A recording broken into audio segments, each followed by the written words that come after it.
유나의 달림 톡톡 시작합니다.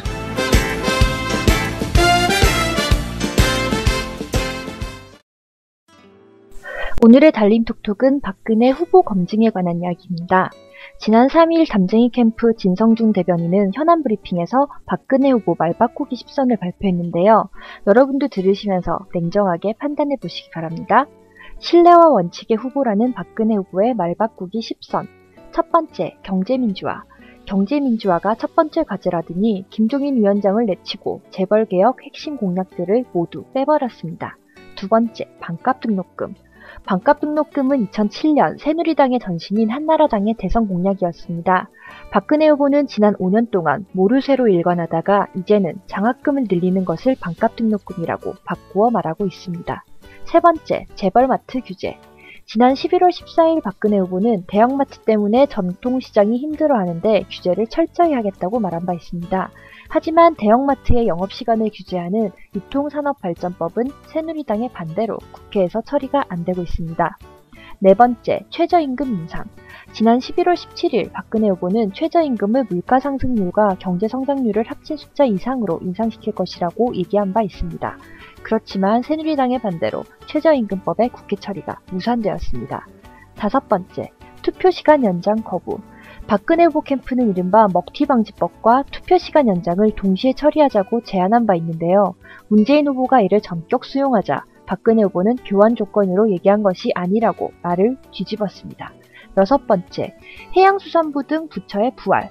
박근혜 후보는 2008년 새누리당 정권의 해양수산부, 과학기술부 등 폐지 법안을 공동으로 발의한 적이 있습니다. 그런데 이제 와서 해양수산부를 부활하고 과학기술 전담부처를 부활하겠다고 합니다. 일곱 번째, 4대강 공사 묵인. 박근혜 후보는 2007년 강바닥을 파고 토목공사를 일으킨다고 해서 경제가 살아나지 않는다고 얘기한 바 있습니다. 하지만 새누리당 정권이 경부대운하를 4대강 공사로 이름만 바꾼 채 추진할 때에는 침묵으로 일관했으며 오히려 4대강 공사 예산의 날치기에 협조까지 했습니다.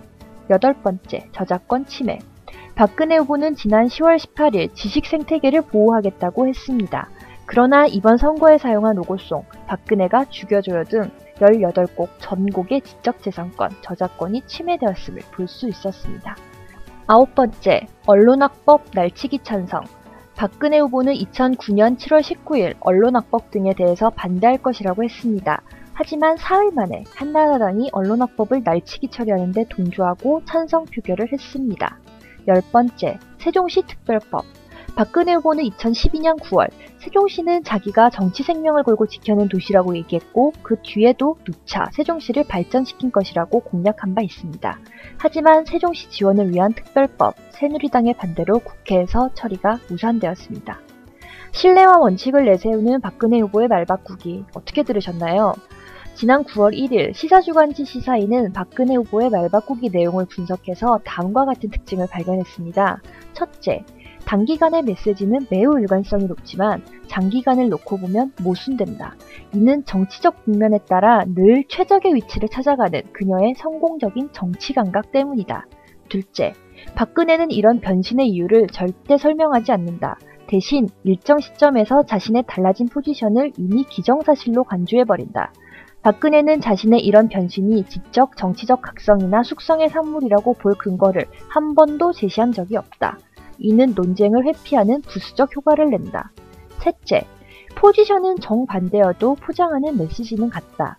박근혜가 다수파일 때 말하는 원칙과 소수파일 때 말하는 원칙은 전혀 다른 의미를 담고 있지만 원칙이라는 포장지는 변하지 않는다. 한번 음미해볼 만한 분석이죠? 오늘의 트윗 뉴스 여기까지입니다. 안녕히 계세요.